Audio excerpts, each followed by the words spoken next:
Good morning, everybody. Welcome back to Sidekicked, a Marvel Champions experience. I'm one of your hosts today, Jason Sketch. Along with me is Levi Lewis. How's it going? Good, how are you? It's good. Awesome. And with us as well, of course, as always, Mr. Earth Twister. I'm always here. Always watching. Sometimes I wish you wouldn't be here. What can I say? I'm just a dedicated guy. That's a great way to start off at 5:30 in the morning. Looks like those wonderful emotions are just learning to kick in to be friendly to each other. Huzzah! Well, who are we? As you may already know, we are a awesome Marvel Champions podcast dedicated to telling you about allies, giving you the full picture of who they are in the comic book history, and then diving into their wonderful card itself for the game. We want to check out if the card matches up to their history, and really if they're a good card to play in the game or not.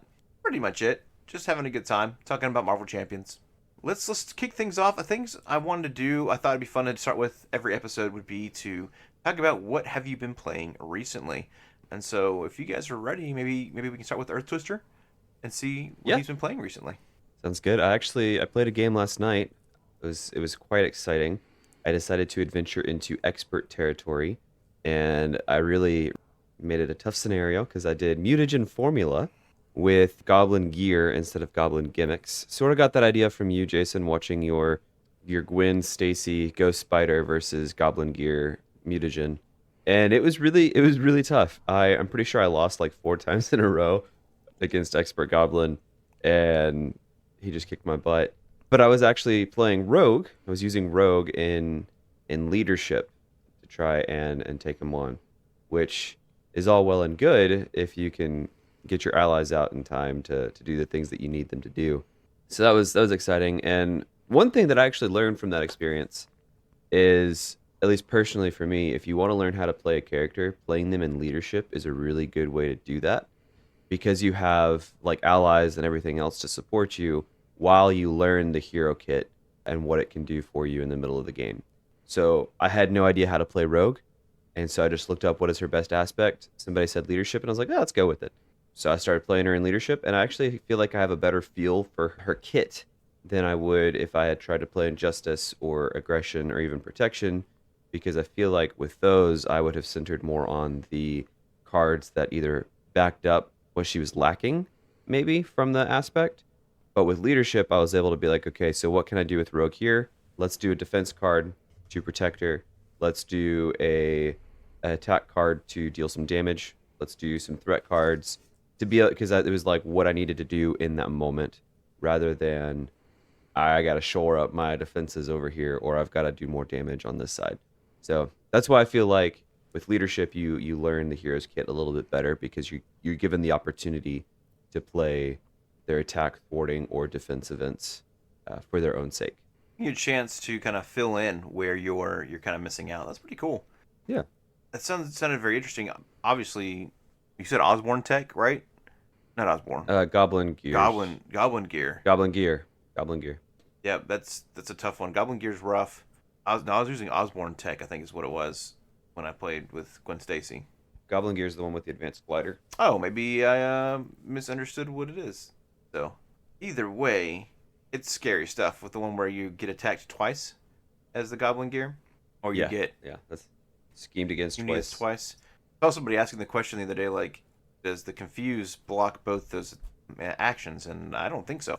It actually does, because the advanced glider says after goblin activates against you, he activates again. So after the villain activates against you. So if he never activates because the stun or confused prevented an activation, he doesn't activate again. Oh, Yeah. crap. Yeah. Yeah. So that really makes confused and stuns really powerful Okay. against, like, if you're able to stun. I mean, with Venom Goblin, I'm pretty sure he's either steady or stalwart. So it makes him still really hard. But with Green Goblin, he's not steady or stalwart. So confused and stuns are really helpful against him. Whoa. That's wild. Yeah. Oh man, I'll have to go back and rethink some things I did when I played that match then, and really consider trying because it was really fun taking on a tough challenge like that when I did that. But it's definitely good to hear that I was not the only one that lost to him several times. Because by the third time, I was getting a little irritated that, like, really? Like, I'm not getting anywhere, or I'm right on the cusp of winning 3 times in a row, and then he kills me. Like, Mm-hmm. finding that Yeah, balance. he'd either kill you or scheme out because you're like, I need to flip down and heal. And so he was either going to kill you or he was going to scheme out. And it was almost like there was no way to know if he was going to scheme out because like the scheme you got the second scheme, whatever it's called, down to 0, and you're like, all right, we're good to go. And then he would scheme for 2 plus a boost of 4, and then there was also 4 goblin minions out there, and they're all scheming for 1 to 2, and then it's just like, oh, okay, yeah, he went from 0 to 11, and now we're done. No big deal. Wow. Okay, well, yeah, let's just keep moving on the podcast, right? So, what did I play recently? I played Cyclops. That was my first time playing Cyclops. I did 2 games to Cyclops, and I think I learned 2 different cool things from playing Cyclops for the first time. I did him in leadership.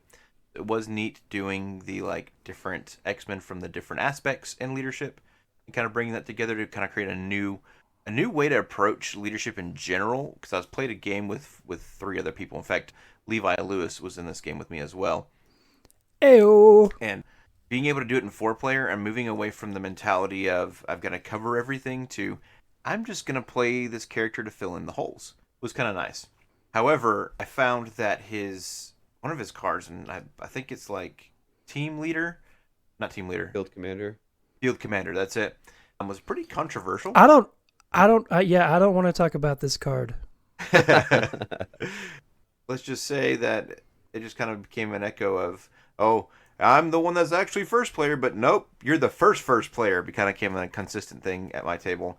So Yeah, because what does that card do?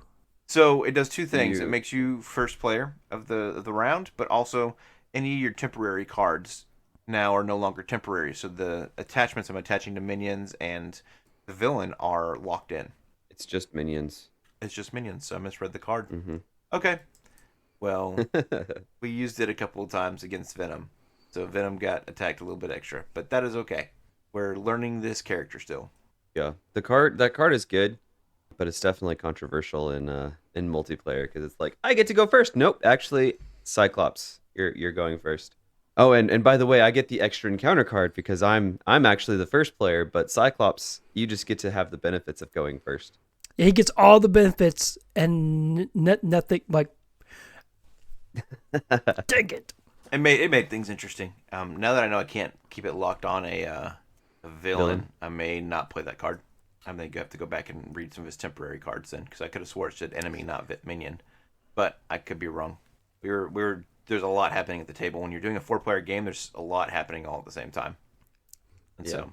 But the second thing I got to do that I thought was really neat was X-23. It's probably my favorite leadership ally right now. So I had X-23 on the table with 1 damage on her. No, I played X-23 from my hand. She killed off a minion, attacked again. I had Gambit with 1 damage on him on the table. Gambit made an attack. X-23 ended up killing off 2 minions, so she did a 3rd thing. She died to rapid response. I brought her back onto the table with rapid response. She did another attack. Then I played Mutant Mayhem, which is one of the newest, coolest cards from the Magneto set, and brought both Gambit and X-23 back to my hand to bring them back on the table to do another activation each. Dang. It was so much fun. It was one of the coolest turns, and I was like, look at what I did. And everybody's like, cool, can we play now, Mr. First Player? So it did not... Yes, can we play now? So it did not feel, I guess, as cool to them as it did me, but I got a lot done in 1 turn. So cleared off a couple minions that were annoying, and it got to a point where I was like, cool, X-23 is just going to attack the bells for Venom over and over and make it easier for us to deal with Venom later. Great. Levi, tell us how you feel about that Sinister Motives campaign we've been playing. Oh, so now I get a turn? Yeah, now you get a turn. Tell us what you've been playing recently. Because we talked that I was going to go first at the beginning of the podcast, but you get... Yeah, I played Field Commander. I played Field Commander. No, so one of the newer characters that has come out is Magneto. Like you already mentioned him, Jason. And Magneto, straight out, like the first time I played Magneto was not this time. I played it one other time, but I played it straight out of the box, the pre-built deck, just because I'd never done that before. I just wanted to see it, and I knew typically they're not the best. Typically whenever I get a set, I will just completely just take all the cards and separate them out and decide for myself later whether or not I want to use those cards at all, ever or not. But this time, I was like, you know what? Magneto's this really cool character, and straight out of the box, he plays like really good. He comes with leadership. But what's funny is I realized that I didn't play a single leadership card that entire game that I played him. I played nothing but Magneto cards the entire time because Magneto, he's pretty neato. But then, then we played Sinister Motives with, I played Sinister Motives with Jason, and yes, he kept taking my first player turn. And yeah, we played, what was it, Sandman is the first one in the campaign, and then Sandman was actually a little rough. I mean, we managed to get it done, but like it took us a minute. With that one, like for the first villain you fight, typically it doesn't take that long, but for him it took a little bit longer than I expected. But then I think it was because Jason kept taking first player, kept screwing that up. But then we got to Venom, and it was like Venom pretty much couldn't do anything the entire time, which was really cool. And it was fun. So I was playing Magneto with Justice. Justice is one of the aspects that I typically don't play with. I have played it here and there, but typically I don't play with it. But I was like, Magneto plays so well, I'm going to try Justice with him. And he played pretty good. He was able to take a lot of threat off. One of my favorite Justice cards is Beat Cop. And at one point, I try to get all three of my Beat Cops out, but I was never able to get all three of them, but I was able to get two of them out many times, which was nice. And so that was really cool. Yeah. That sounds fun. It was a lot of fun to see. I was really impressed by, we would look at the scheme and go, crap, we're at like 22 scheme.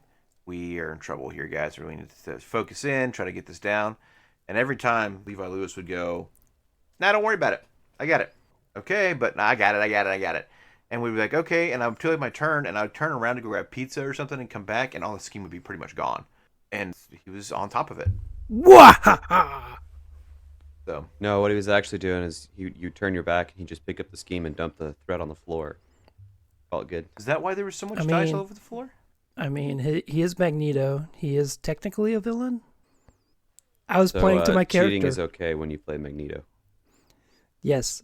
Thank you for sticking to the spirit of the game. I appreciate it, Levi Lewis. Oh man, was there anything else you guys want to talk about today before we jump forward into our amazing first ally? I like turtles. You're not turtly enough for my turtle club. Oh, man. I mean, you're wearing a bear onesie, so that makes it a little bit difficult to be in the turtle club. I like to keep to traditions. We stepped into our first episode, and we all had our camera on, and mid-episode, last episode, you may have heard a little shock in Earth Twister's voice when Levi decided to turn on his camera, and he's in a bear onesie while we're in the middle of a podcast. It was quite amusing. You know, I wasn't expecting it, so there it is. I wasn't expecting it either. That's the biggest surprise. Did you just not remember you put it on, or was somebody... all of the above. Okay. Well, let's just dive right in. Let's get into Synch. I thought what we could do, and as we've mentioned at the beginning of every episode so far, we're going to talk about their history and then discuss it together. So if you guys want me to pause or anything or have any questions along the way, if I can answer them, I will. If not, we will kind of just move forward. And I have a question. Yes. Is it Synch or Cinch? It's Synch. Okay. And I would, Like the kitchen sink? like a kitchen sink. Yep. 'Cause he's sinking into their powers. Okay. And so that's why I think they named him Synch. So. Or maybe it's because he is in sync with other people. Ba ba ba. I don't know. I think he's in sync like the band. I think he's more in. Anyways. I disagree. So Synch. Synch first appeared in X-Men, the comic, in 1994. meaning this character has been around for like 30 years. It was wild for me to think about because I've never heard of him until I got him out of the Jubilee pack. And I was like, oh, cool. That looks like fun. And just put him to the side. And since then, I've tested him out since I got that pack, and I've come to really like him as a character, at least in the game. He is a mutant. He has a strange, like, rainbow aura that allows him to gain the powers of any superhuman near him briefly. And at first, that was actually just mutants. Later on, it became any super powered person nearby. So if he stood next to Captain America, he would get the super soldier serum. If he stood next to Thor, he might gain the ability to hold Mjolnir no problem. Or it also gives off a little light, which is kind of cool. So if like they're in a dark place, he can give this light off to kind of help see a little bit better. He can track other mutants by locking into their aura, which I thought was pretty wild. So like they've used him in a couple missions to locate other mutants that have gone missing. So what you're saying is he doesn't just copy mutants, he can copy other heroes or other people with powers. Correct. That's crazy. So it's different than Rogue. It's different than Rogue. Yeah, Rogue can steal powers from other people too that are non-mutants. She and if we ever get to her ally card, not when we get to her ally card, we might dive into the history. Her powers of flight, super strength, and all that she stole from Carol Danvers. I did not know that. So that is in comic book history. She was a villain at first, stole those powers from Carol Danvers, which sent Carol Danvers into a crazy spiral for a while. She actually appeared first in an Avengers comic versus an X-Men comic. Anyways, his last thing that's pretty neat, after being revived by the Five, he can hold on to a power longer by retaining the memory of a person. So he has to, like, at first it was him being within a certain vicinity of superheroes around him that he could copy that power. Kind of like, have y'all watched Heroes? Peter Petrelli? Yes. Yes. Very similar to Peter Yes. Petrelli's copy. Like, he's within an area, he can copy those powers as long as they're within a certain radius of him. And even then, I think Peter Petrelli's, for a while too, was like he could only copy one and hold on to that one. So Synch can hold on to several as long as he remembers that person, but it slowly kills him off. I love the show Heroes. Eventually what happened, because somebody teaches him later that once he absorbs somebody's powers, Peter Petrelli, Yeah. once he like he doesn't have to be around them ever again to be able to reuse their powers. It's the exact same thing. Yeah. They stole Synch, where he just has to remember them. Yeah, they had to steal Sync's powers. I guess nobody even knew who Synch was because I thought it was the coolest thing. And that was what, early 2000s? I was like, that's a neat idea. That was 2006 when that show came out. Yeah. We'll have to rewatch Heroes together. I didn't realize you were a fan. I love that show too. Oh, I love that show. But yeah. All right. So what's his alter ego name? Zona. Let's not share this with everybody. His name is Everett Thomas, and I thought was also interesting. He's from St. Louis, Missouri. Don't out him. He's a hero from the South. I thought that was great. Hey. Missouri's from the South, like the South? It is below the Mason-Dixon line. I guess I never looked at a map. So yeah, when we first meet him, he doesn't even know he's a mutant yet. A villain named Phalanx is going around trying to kill the next generation of mutants. So he's, I guess, able to track these mutants down and find them and then try to kill them off. He's discovered his powers by accidentally... So Synch discovers his powers by accidentally absorbing Banshee's scream and shattering all the windows in a surrounding area. So essentially, the X-Men send out a team of Jubilee, Sabretooth, Banshee, and Emma Frost. Or they just all happen to be X-Men in an area. Or they all just happen to be mutants in an area that are trying to stop this Phalanx character. Either way, this team of people were in the area trying to stop Phalanx. Sabretooth, huh? Sabretooth, I thought that was interesting too. But you got to consider, like, this is a Sabretooth. It might be the Sabretooth from Age of Apocalypse. That was a good guy. That may be just in this world, this universe for some reason. I didn't dive into which Sabretooth it was specifically, but there's parts where Sabretooth goes bad guy to good guy to anti-hero. They kind of just put Sabretooth wherever they need him at the time. So, and the same thing with Emma Frost. I think she was a bad guy for a long time, has now moved into a hero role. So, but there were, and then again, like, Phalanx is killing off mutants, and so this is a mutant problem, not a Brotherhood versus X-Men problem. So even if the Brotherhood are coming together to stop this, they're trying to save mutants. That's what they're doing. So Banshee just happened to be in the area, and Synch reacted to, I guess, screaming and shattered a bunch of windows around him by copying Banshee's powers. After being saved from Phalanx, he joined a new team of mutants called the Generation X, which is another part of the Xavier's school, but it's in Missouri.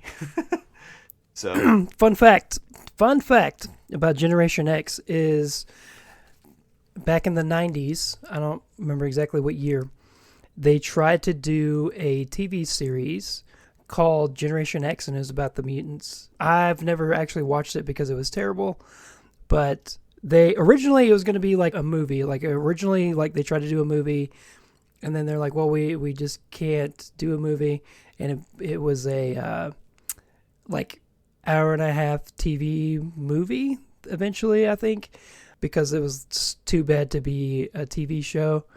And you can watch it on YouTube. I have to check that out. I've never heard of it. So, of course, I grew as in a different country when that released. So, Oh, I didn't watch it. Like I didn't find this out until like 2 or 3 years ago. oh, wild. Okay. I mean, that's what New Mutants movie. What was the last X-Men movie they did with Fox? Was it New Mutants? New Mutants. Which I think, well, it may have had some pieces from Generation X, but New Mutants is kind of its own thing after Generation X. But I guess that's the history that we'll have to dive into the different X-Men teams at some point. That'd be fun. But yeah, and so the leaders of Generation X, I guess Xavier put these people in charge, was Banshee and Emma Frost. And they really did like a very formal training with Synch to teach him how to be a superhero. During this time, he started a close relationship with M, another ally we've got from the Magneto pack. I thought was interesting. So there's apparently, that's something I found interesting too, was that there's actual humans in this mutant school. And so what they were doing is like functioning as a normal school, but then like would take the mutants in the school after school, and like I guess an after school project, you're getting your formal mutant training. Emma Frost's sister came in, though she was rather upset with her sister who's a mutant, and Emma Frost's sister is not a mutant. So the other Frost is not a mutant, just Frosty. Came in and lit a bunch of bombs up in the school to try to blow up the school after discovering that there's mutants being trained there. Those darn humans trying to kill the mutants off again. But luckily Synch was able to copy M's powers and throw the humans out of the building to save them from an explosion. And in the process, he died. Huzzah! That was the That's end really sad. of the 1994 Synch. But then he comes back. Is that Yep. what I'm hearing? Yeah, the Krakoan era. So if you guys don't know what the Krakoan era is, it is a time of the X-Men where they have their own mutant island, and they have these people called the Five. We'll dive into the Five later on because there's some ally cards that are the Five in the game. Gold Balls being one of them. And essentially they work together to revive people. Revive We don't mutants. talk about gold balls. This is a family-friendly podcast. My bad. You're correct. No, I just thought we didn't talk about Bruno. My bad. Bruno or Gold Balls, apparently. That too. It'd be kind of funny if Gold Balls' alter ego name started with Bruno.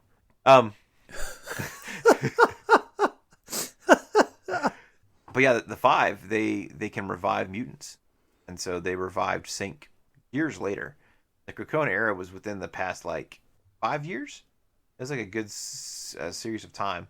But the reason they brought him back to life was they thought, well, he's a good mutant that if one of us is sick, he can at least copy our powers and take the place of one of the Five. Is that Magneto's island? No, Magneto's island was Genosha. Krakoa Okay. is a mutant island. So it's an actual island that is a mutant that all these mutants were living on. Wait, Krakoa itself was a mutant? Correct. What? That's the mutant I want to be. You just want to be an island. Yeah. I Okay. mean, in DC, there's a street. Okay. I want to be either a street or an island. Sorry, go A ahead. mutant street. Well, DC, there's a The street called Street. Krakoa? no, no. There's a guy that's a street. Oh. Does he identify as a street? No, he's an actual street. Oh. And that's why I don't read DC. Oh. If you ever watch the show, I thought you were if talking ever about watched the show- Washington, D.C. No, DC Comics. You wild man. No, if you ever watch the show Doom Patrol, or Doom. Oh, Doom Patrol. He Yeah. he does appear on there, the street. I'll have to check that one out again. It's been a minute since I watched it. That show had some wild characters show up in that. It's a fun show though. We're not talking about DC. We're talking about Marvel, and we're on Synch here. And yeah, Krakoa is an island, a mutant island. He's actually been around for a stupid long time. Well, maybe we can dive into that at some point. Good little bit of Marvel history. He's been around since like the start of the X-Men comics. So yeah, it's a long time. But yeah, so they thought that he could take the place of one of the five since he could copy their powers to bring clone bodies back and essentially reviving these mutants, bringing them back to life. So it's a pretty wild thing. But by then, I guess M has moved on to other people or something because they're no longer in a relationship anymore.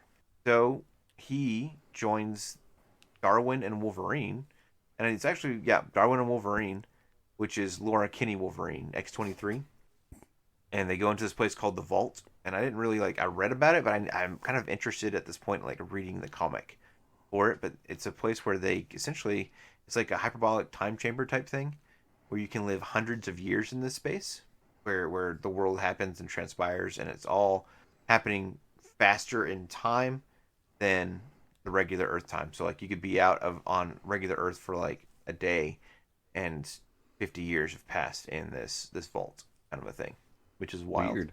So I guess they're going in there to find some mutants or just kind of find out what's going on there because some bad guys are coming from the vault and attacking them.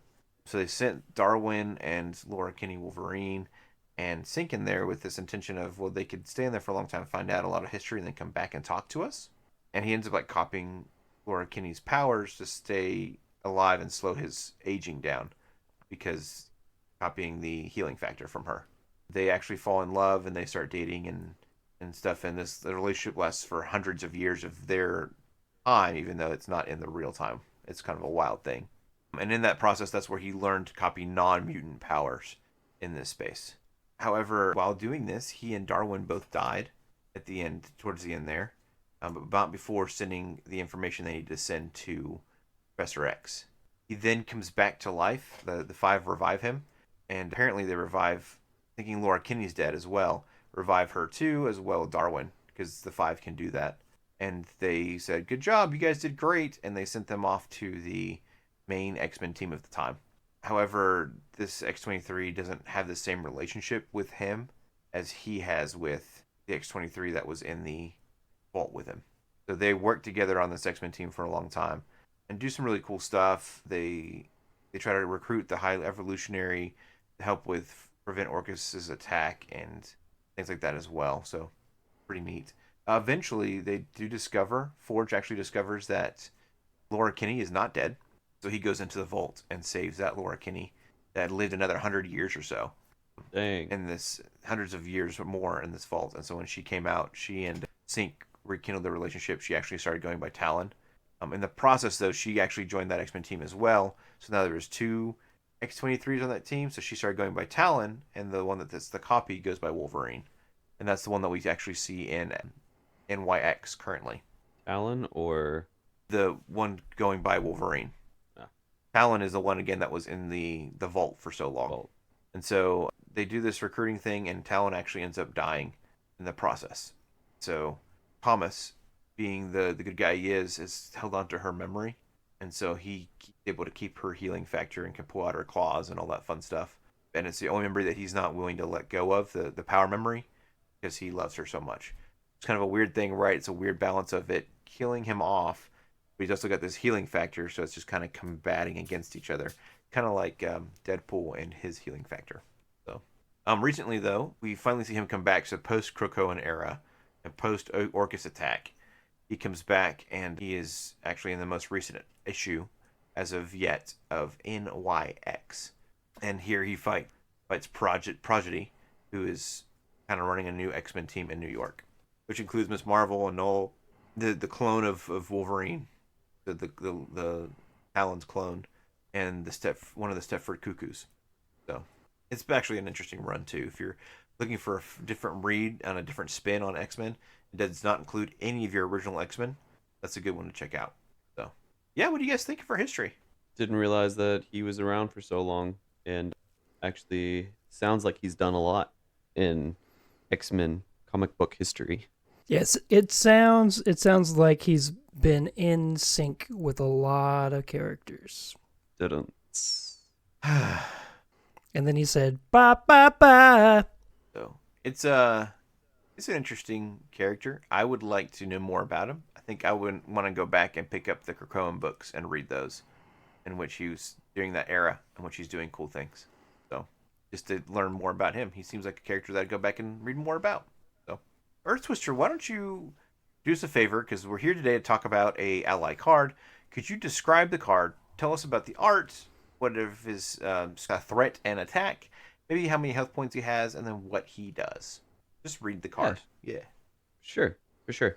Synch is his art. We'll start with that. He is a dude, obviously, that I'm talking about, of the African American persuasion, and he's wearing a skin tight suit, so he looks kind of interesting. You can see all of his muscles, and then he has this weird rainbow aura in the background, and I really wasn't sure what that was all about until you gave his comic book history, and now I realize that he uses that aura to be able to track mutants backslash be able to copy heroes' powers and stuff like that, which is just really cool.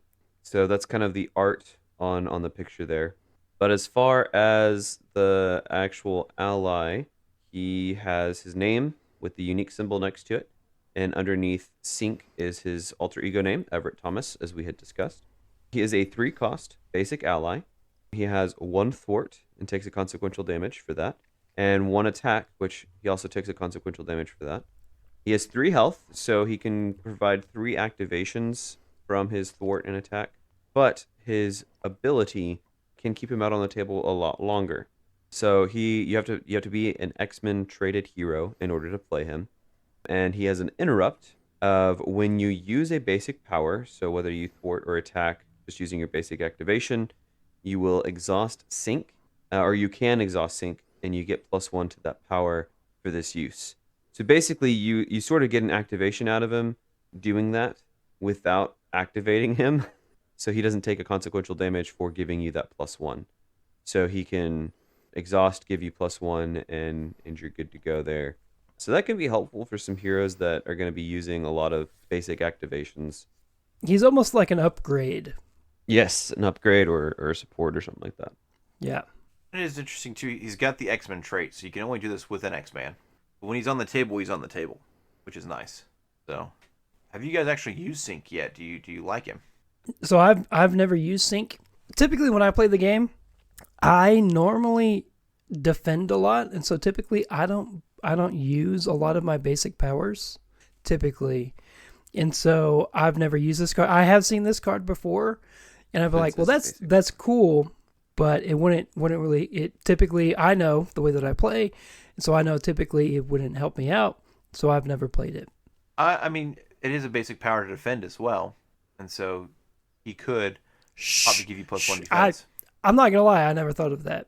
So, Also, a cool thing to think about is your recovery is a basic power also. So he could give you +1 to your Oh, recovery. holy oh crap! snap! Wow, I don't even I mean, consider that. you're not wrong.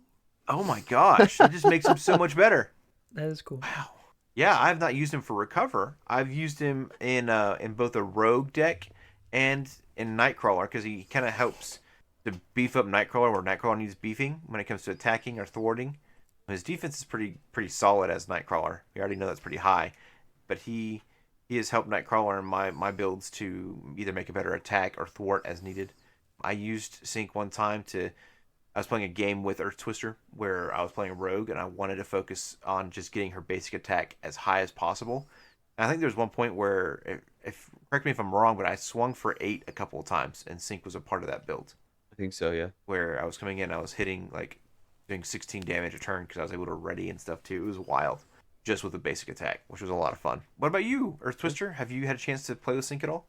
I think I had him in a deck once, probably just using the precon for Jubilee, and I never really found him to be a priority to play, especially in Jubilee, because with Jubilee, you're going to use her basic activation, I guess, to be a resource. So you're not really using her for basic attacking or thwarting or anything like that. and I just could never think of a good reason to include him in a deck. I could potentially see a better reason to include him in like a leadership deck when you have like Triskelion and Uncanny X-Men and Utopia and all those things on the table because you can have more allies. For me, he takes up an ally slot that I could use and have instead like a Cyclops or a Beast or somebody who has double the potential that he does. Especially if you have Uncanny X-Men and team training and then like a reinforced suit on a ally, you're getting more activations that are double the potential from Sync. So I've just never really found a good use for him in any of my decks. Maybe there's reason to do it later. I can see so like I don't know if you know there's the go all out and push ahead cards where you exhaust your hero, but maybe it doesn't work with this, but you exhaust your hero and you use you use your attack, thwart, and defense. For go all out, you're doing an attack. So you're using all those stats and you're doing an attack with it. And then push ahead, you're using all those stats to thwart. So I don't know if he has any potential to be adding one in that, or if it's just only for the basic activations, I guess. So maybe that doesn't work. It'd be kind of a But bum. It'd be kind of cool if he could, but it sounds like it doesn't. yeah, they're events, so they're not basic activations. But for him to push and give you +1 and kind of give you that extra little push was nice. So um, let's take a look back at like his actual powers. I don't feel like this actually mimics what he does in the comics. No, I wouldn't say so. I feel like if they wanted to mimic something that he was doing in the comics, it could be more of Sync has like a star on his thwart and attack, and it's like Sync gets your stats basically. I Yeah. think that would make him a really good ally if he did that, rather than giving you +1 to your stats. Yeah, because his power, he gains something. He doesn't give something. I did find that Right. pretty interesting. That he's not able to do that. I would almost like him to be like a Professor X, where he's the same costed thing, and you pop him, and he can copy the memory of every person in the area. Select three characters on the table, and he copies their thwart and attack for his activation. And then at the end of the round, he is discarded. Yeah, that'd be pretty cool. So I feel bad that he doesn't feel like it actually mimics what he does in the comics. I like his ability, but when I read this ability and then went back and read about him in the comics, I was like, this is not the same. It does not feel similar. It does not feel the same. I thought he was going to be a cheap, like a one-off character, and he kind of does his own thing. And no, he's actually pretty prominent in the most recent history for sure. I mean, after talking about him and you describing all the cool stuff that he can do and everything, I would actually like to see him as an actual like character As a like in hero. the game. Yeah, Like Yeah, hero. as a hero. Yeah. I think it'd be awesome. I'd love to see Sync, and I think you would play like oh, well, his powers are similar to Rogue. He'd play different from Rogue. I feel like he could almost be used as an upgraded version of Rogue instead of the touched card doing an aura card. And it's a similar idea, but it does something a little bit different. And so I agree. I think it'd be cool to see him as a hero. Oh, show. Well, we've done it. We've talked. We did the thing. We did the thing. We did the thing. We talked about the card. We talked about their history. We talked about this cool character. Let's give this card a rating. Let's. I imagine we haven't set like is it going to be a grade rating or a 1 through 5 or whatever. So I think we just each need to grade it the way that feels unique to us, right? And then eventually over time we'll come to a consistent on what the rating's going to be. Or I think we just state what that is now. What would you guys prefer? We have not discussed this pre-podcast. So I rate it as a duck. That's a duck. Okay. Well, As a duck. On a scale of what to duck? Yeah, what the duck is going on here? No, like ducks are cool. They're cool to feed them, but most people don't keep them as pets. A lot of So people. you think he's Yep, a cool ally, but you don't personally. correct. man, it's a good rating. So a duck. What are their animals? I guess we'll learn more animals along the way. Oh yeah, yeah. We'll learn what all they are. Fun. Okay. Um, Well, thinking about it for myself, I think I'm gonna put him on like a graded tier from like S tier, A tier, B tier, C tier, and D tier being the worst. I wouldn't say he's the worst ally. He's probably more of like a solid B, maybe C, so like a lower B, high C. And I think the reason for that is he's such a high costed ally for only getting the benefit of one.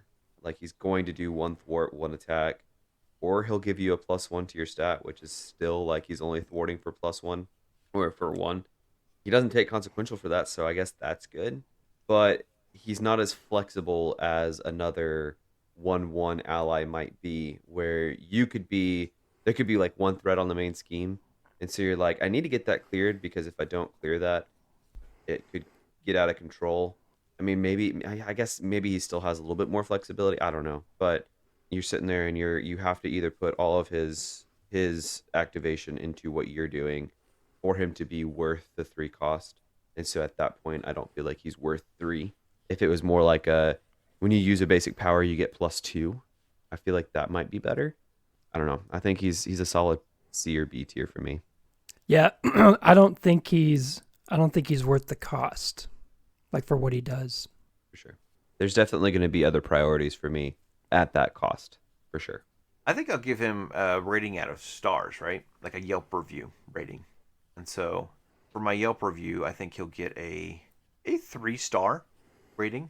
He, I think, does what he does well. And to quote Wolverine, he's the best at what he does. The only one that does what he does. I'd say in my Yelp review, I'd probably mention that he's he was super helpful in the time that I needed him to be, but was not always available when I needed him. And so overall, I think I would use Sync again, especially with the type of builds where I'm focusing heavily on trying to get my basic attack up as high as I can. Do some cool hits with my basic attack. It makes me feel powerful as a superhero. But I agree, you can't use him for every deck. So So Sync makes you feel powerful. Sync makes me feel powerful. The way he Get I'm it, glad. girl. accepts my power Yep. makes me feel cool. So I'm glad you feel that way sometimes. that's good to know. We have the animal reviews. We're going to have these graded tier reviews, and then we're going to have the Yelp review. And so that's exciting stuff. I'll have to hopefully do a little bit of a type up of my Yelp review for the future allies we encounter. I think that'd be fun. He is a 3-star B duck. 3-star B Duck. There you go, ladies and gentlemen. Write that down. In fact, it might be fun for us to create a Google Sheets in which we keep track of all these allies and we write down the ratings that each one is given. So that way we can do that. I think that'd be a good time. Levi Lewis is shaking his head no, and is what it is. So, all right. Well, I think that's everything we wanted to do and accomplish in this podcast today. We are excited to introduce what we're doing next time. In fact, Earth Twister, what's the plan for episode 3 of Sidekicked? I want to talk about Mockingbird, and I don't think we fully decided whether we were going to talk about specifically Hawkeye's ally Mockingbird, or if we're going to talk about the two, so the ally that's Hawkeye's, and then the basic ally that comes in the core set, Mockingbird. So we may end up talking about 2 allies. All right. Any other thoughts, my friends, before we head out? I mean, I like to listen to Earth Twister like voice while I fall asleep. So And as you lull yourselves into sleep with Earth Twister's sultry voice, we will conclude this episode of Sidekicked. Thank you all for listening, and remember, next time, we'll be deadly serious next time. Bye. goodbye.